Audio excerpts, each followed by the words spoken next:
नमस्कार, स्वागत छ कार्यक्रम खोज खबरमा। म पुष्कर खतिवडा। समाजमा भएका हरेक घटनामा हाम्रो नजर, जनताको सूचना पाउने अधिकारको सम्मान हाम्रो अभियान। त्यसैले समुन्नत र समृद्धशाली समाजको यात्रा खोज खबरको अन्तिम अभिष्ट अनि गन्तव्य हो। देशको राजधानी सहित मुलुकभर सवारी दुर्घटना बढिरहेका छन्। अझ त्यसमा पनि मालवाहक सवारी टिप्परका कारण हुने दुर्घटनाको संख्या धेरै छन्। साइकल, स्कुटर वा मोटरसाइकलमा यात्रा गर्नेहरूको लागि टिप्पर ठुलो आतंक नै बनेको छ। टिप्परको आतंक यतिसम्म छ कि अधिकांश दुई पाङ्ग्रे सवारी चालक वा पैदल यात्री सडकमा टिप्पर देख्न साथ आत्तिएर आफै तर्कने गर्दछन्। बाटोमा कसैलाई साइड नदिई मनलागी हुइकिने टिप्परको भय सबैको मनमा छ, जसका कारण पछिल्लो समय टिप्परबाट भएको दुर्घटनाले आम सर्वसाधारणदेखि चालकसम्मको सातो लिएको छ। आखिर के छ त टिप्पर दुर्घटनाको वास्तविकता? हेरौँ यो रिपोर्ट। राजधानीका सडकमा टिप्पर आतंक। 6 महिनामा 91 जनाको मृत्यु। दुर्घटना न्यूनीकरण प्रयास असफल। सोमबार काभ्रेपलाञ्चोकको पनौतीमा टिप्परको ठक्करबाट 2 जनाको मृत्यु भयो। यही प्रकरणलाई लिएर स्थानीयवासीले प्रदर्शन गरे। स्थिति नियन्त्रणमा लिन प्रहरीले गोली समेत चलाएको थियो। घटनामा प्रहरी हवलदार सहित 5 जना घाइते बने। मंगलबार बिहान त कर्फ्यू नै लगाउनु पर्ने स्थिति आयो।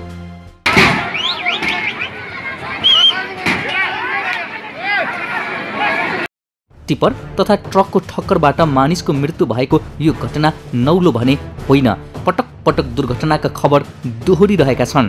महानगरीय ट्राफिक महाशाखाको तथ्याङ्क अनुसार गत साउन यता मात्रै टिप्परको ठक्करबाट मृत्यु हुनेको संख्या 91 जना पुगेको छ। महाशाखाको तथ्याङ्क अनुसार आर्थिक वर्ष 2075-76 मा टिप्पर र ट्रक गरी 2709 वटा दुर्घटना भएका थिए। यी दुर्घटनामध्ये अधिकांशमा चालकको लापरवाही नै मुख्य कारण देखिएको छ। कहिले कति टिप्पर र ट्रक दुर्घटना? आर्थिक वर्ष 2073-74 2230 वटा, आर्थिक वर्ष 2074-75 2430 वटा, आर्थिक वर्ष 2075-76 2709 वटा।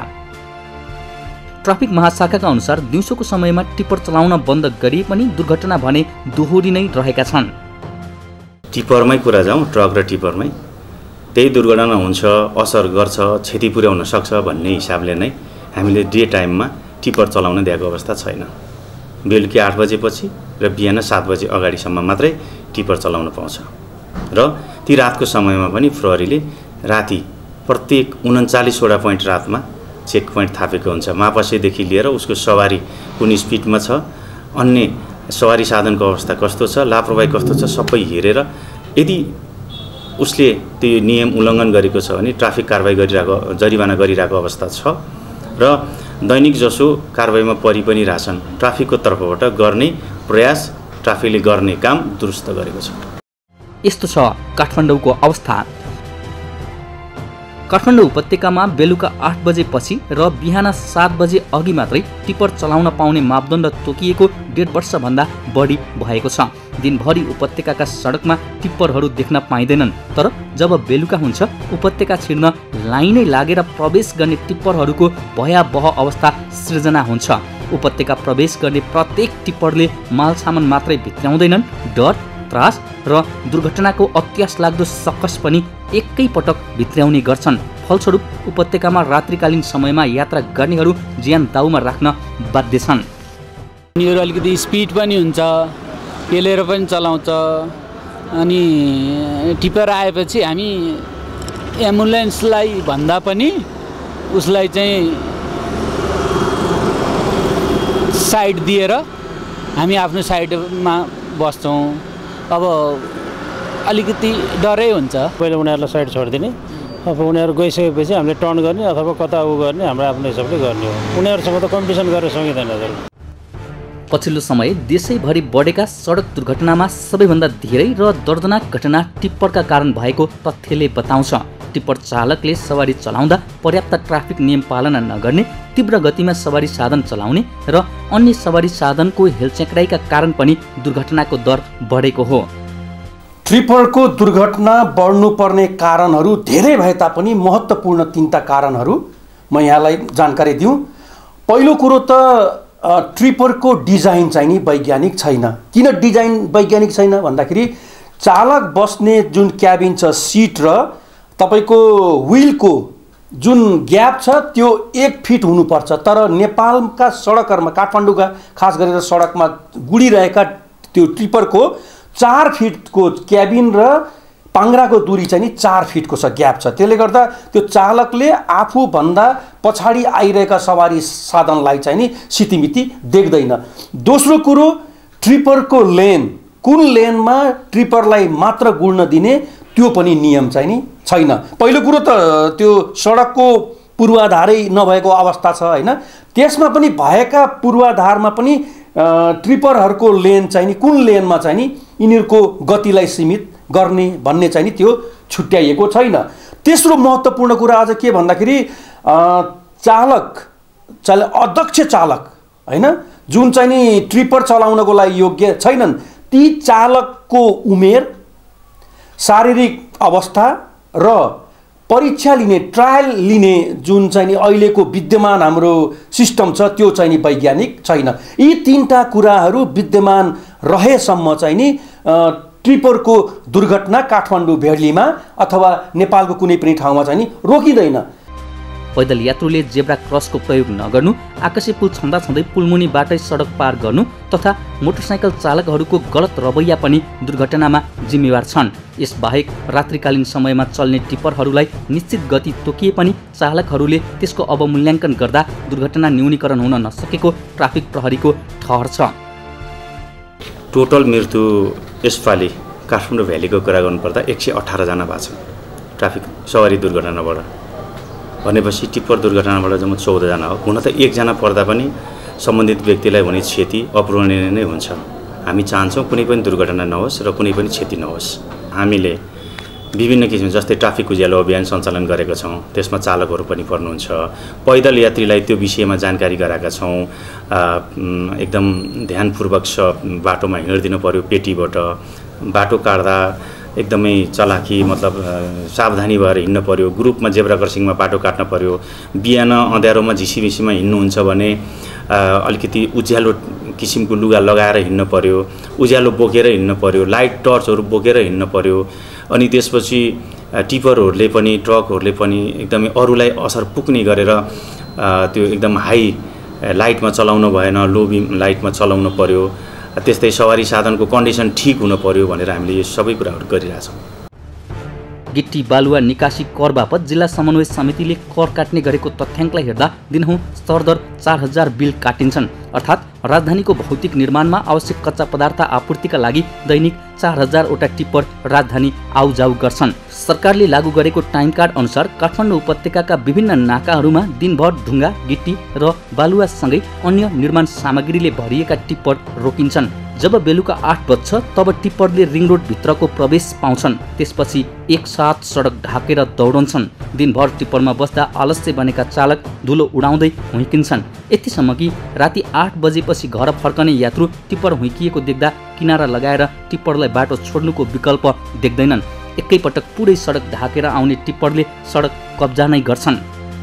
बस्ती अनुसार अनुपयुक्त सवारी। काठमाडौँ उपत्यका घना बस्ती सवारी साधनको पनि उत्तिकै चाप र देशकै जनघनत्व बढी भएको सहर हो। देशकै सबैभन्दा ठुला र राम्रा मानिएका स्वास्थ्य संस्था, शैक्षिक संस्था, बैंक आदिका मुख्य कार्यालयहरू सबै यहीँ छन्। यहाँ आर्थिक कारोबारदेखि भौतिक निर्माणका कार्य पनि सधैँ भइरहेका हुन्छन्। भौतिक निर्माणका कार्यबीच ठुला सवारी साधनको प्रयोग र सञ्चालन उत्तिकै बढिरहेको छ। यसले गर्दा दुर्घटना पनि बढ्दो छ। स्रोत साधन चाहिँ नि महत्त्वपूर्ण हो। हेर्नुहोस् है, ट्रिपरको गति कति छ, चालकले कुन अवस्थामा चाहिँ ट्रिपर गुडाइरहेको छ, यी सम्पूर्ण कुरा चाहिँ नि बुझ्नको लागि तपाईँको ट्राफिक प्रहरीसँग चाहिँ नि लाई उपलब्ध हुनुपर्ने इक्विपमेन्टहरू चाहिँ नि धेरै कम छन्। अझ ट्रिपरको गति मापन गर्नको लागि चाहिँ नि पहिला राडार गन थियो, त्यसले त्यति तपाईँको इफेक्टिभ काम चाहिँ नि नगरेपछि अहिले आएर चाहिँ नि मैले सुनेको तपाईँको के अरे लेजर स्पिड गन चाहिँ नि आएको छ। त्यो पनि यत्रो भ्यालीमा एकैचोटि तपाईँको 26-2700 ट्रिपर चाहिँ नि गुड्ने बेलामा 3टा मात्रै लेजर स्पिड गन चाहिँ नि ट्राफिक प्रहरीलाई उपलब्ध चाहिँ नि गराइएको छ भन्ने मैले सुनेको छु। अब यस्तो अवस्थामा ट्राफिक दुर्घटना रोकिएला। र अर्को पाँचौँ चाहिँ नि महत्त्वपूर्ण के भन्दाखेरि ट्राफिक सम्बन्धी अवेरनेस चाहिँ नि जिरो छ। यसलाई जबसम्म अहिले ट्राफिक प्रहरी महाशाखाले अलिअलि गतिविधि चाहिँ नि देखाएको जस्तो त देखिन्छ, तर चाहिँ नि त्यसले चाहिँ नि कुनै रिजल्ट चाहिँ नि ल्याएको पनि छैन। किनभने जबसम्म इक्विप्ड हुँदैनन् ट्राफिक पुलिसहरू तबसम्म ट्राफिकका कुनै पनि गतिविधिले चाहिँ नि रिजल्ट चाहिँ ल्याउँदैन। दुर्घटनाको मुख्य कारण नै अव्यवस्थित बस्ती विकास, जथाभावी सडक निर्माण रहेकोमा पूर्वाधार विज्ञ, ट्राफिक प्रहरी र यातायात व्यवसायी तथा विज्ञहरू एकमत देखिन्छन्। ब्युरो रिपोर्ट, खोज खबर। हो, टिप्पर व्यवसायीले दुर्घटनाको कारण स्वीकार नगर्ने अनि निश्चित समयमा सडकमा टिप्पर गुड्न लगाइएको नियम नै हटाउनु पर्ने माग गरिरहेका छन्। तर टिप्पर आतंक भने आम नेपालीका लागि नै समस्या बन्दै गएको छ।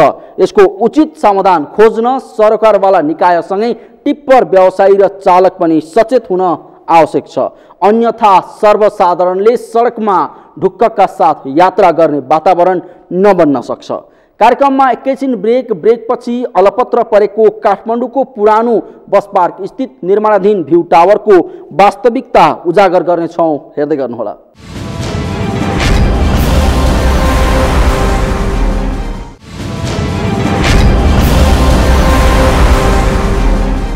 ब्रेकपछि स्वागत छ। कार्यक्रम हो खोज खबर। काठमाडौँको सुन्दरता निहाल्ने पर्यटकीय गन्तव्यका रूपमा विकास गर्ने गरी निर्माण थालिएको काठमाडौँ भ्यू टावरको काम जग खन्नेमै सीमित भएको छ।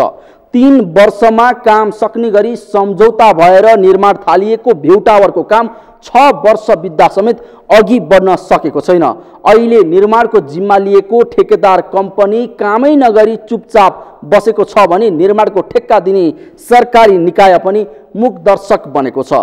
यतिसम्म कि भ्यू टावरको निर्माणाधीन स्थलसम्म सञ्चार माध्यमलाई पुग्न समेत रोक लगाइएको छ। के छ त वास्तविकता, हेरौँ यो रिपोर्ट। काठमाडौँको भ्यू टावर निर्माणमा चरम लापरवाही। 3 वर्षमा सक्नुपर्ने काम 6 वर्षसम्म पनि अलपत्र। ठेकेदार कम्पनी चुपचाप, सरकारी निकाय मुखदर्शक। विक्रम सम्वत 2071 सालमा भएको सम्झौता अनुसार काठमाडौँको पुरानो बस पार्क स्थित भ्यू टावरका सम्पूर्ण भौतिक संरचनाको काम 3 वर्षभित्र सम्पन्न भएर पनि सञ्चालनमा आइसक्नु पर्थ्यो। तर विडम्बना, तोकिएको 3 वर्षे समयसीमा सकिएर अर्को 3 वर्ष बित्दा समेत निर्माणाधीन भ्यू टावरको हालत भने यस्तो छ। पहिलो पटक 2071 फाल्गुन 22 गते काठमाडौँ महानगरपालिका र जलेश्वर स्वतन्त्र बिक्वे बिल्डर्स प्रणाली बीच यो काठमाडौँ भ्यू टावर निर्माण गर्ने 3 वर्षको सम्झौता भएको थियो।